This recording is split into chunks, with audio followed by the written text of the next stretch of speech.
Hello বন্ধুরা, এটা সম্পূর্ণ একটা নিরামিষ কাঁঠালের তরকারি। অনেকভাবেই হয়, কিন্তু এইভাবে রান্না করে দেখুন। আমি গ্যারেন্টি দিয়ে বলছি, খুব ভালো লাগবে। একবার করে দেখুন। তার জন্যে আপনাকে কাঁঠালটাকে খুব ছোট কিংবা খুব বড় নয়, মাঝারি সাইজের কাঁঠাল নিয়ে আসবেন। সেটাকে আগে থেকে কেটে সেদ্ধ করে রাখতে হবে নুন দিয়ে।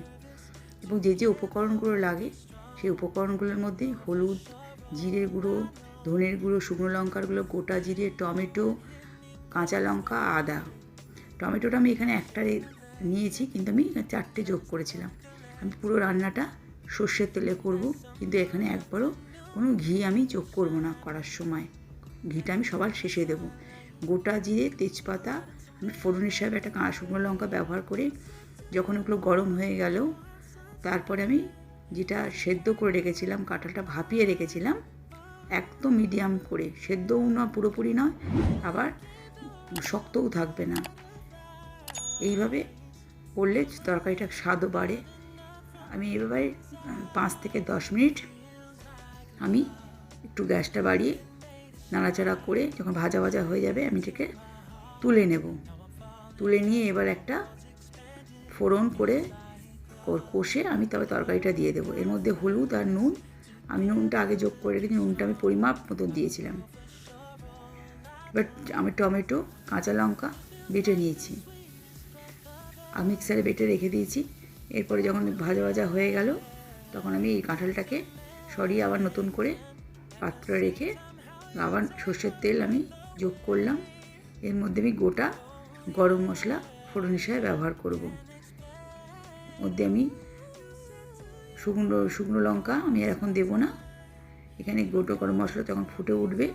আমি এলাচটা কিন্তু ভেঙে দিয়েছি, একটা এলাচ দিয়েছি, ভেঙে দিয়েছি। আদা আমি গ্রেট করাতে যোগ করলাম।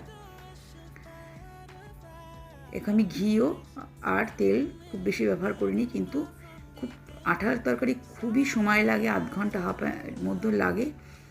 কিন্তু এটা খুব গ্যাস আঁচ কমিয়ে আবার আঁচ বাড়িয়ে এভাবে করলে তার স্বাদটা অনেকটাই বেড়ে যাবে। এভাবে যখন রঙটা চেঞ্জ হয়ে গেল আদাটা, আমি পিউরিটা দিয়ে দিলাম, টমেটো পিউরিটা দিয়ে দিলাম। আমার টমেটোগুলো খুব একটা বেশি বড়ো ছিল না বলে 4টে নিয়েছিলাম। ধনে গুঁড়ো, জিরে গুঁড়ো, তারপরে শুকনো লঙ্কার গুঁড়ো, নুন, চিনিটা একটু বেশি লাগে তরকারিতে, সব দিয়ে আমি আবার কাঁঠালটাকে দিয়ে দেবো। এখানে একটা বলে দিই, আমি নতুন একটা ট্রিক্স আমি দিয়েছি, যেটা আমার মায়ের থেকে শেখা। এটা দিলে আপনাদের তরকারির স্বাদ আরও বেড়ে যাবে। কাঁঠালটা যখন পুরোপুরি হয়ে যাবে, তখন আপনাকে এই জিনিসটা করতে হবে।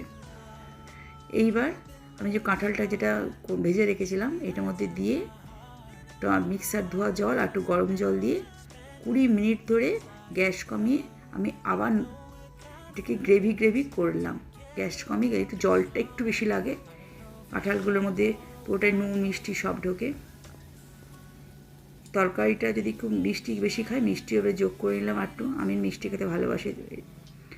এরপরে আমি একটা প্যানে আমি তরকারিটা যে এক পাশে হতে দেব, আর এক পাশে 20 মিনিট পরে ঠিক এই জিনিসটা করব। তরকারিটা যখন হয়ে যাবে, সেই মুহূর্তটা আপনাকে করতে হবে।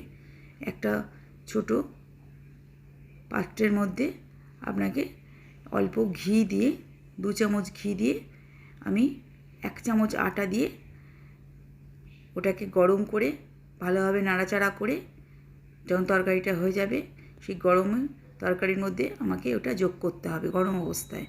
এবং আরও 1 চামচ গরম মশলা সেখানে যোগ করতে হবে। আরও 2 মিনিট ঢাকা দিয়ে বন্ধ করে দিতে হবে। দেখবেন স্বাদটা অনেকটাই বেড়ে গেছে। একবার করে খান আপনারা বন্ধুরা, খুবই ভালো লাগবে। যদি চ্যানেলে নতুন হয়ে থাকেন, লাইক, শেয়ার, সাবস্ক্রাইব করবেন, অনেক অনেক ভালোবাসা দেবেন। সুস্থ থাকবেন, ভালো থাকবেন, এবং রেসিপিটা ভালো লাগলে আমাদের কমেন্টে জানাবেন, তাহলে আরও ভালো লাগবে, উৎসাহ দেবেন। নমস্কার।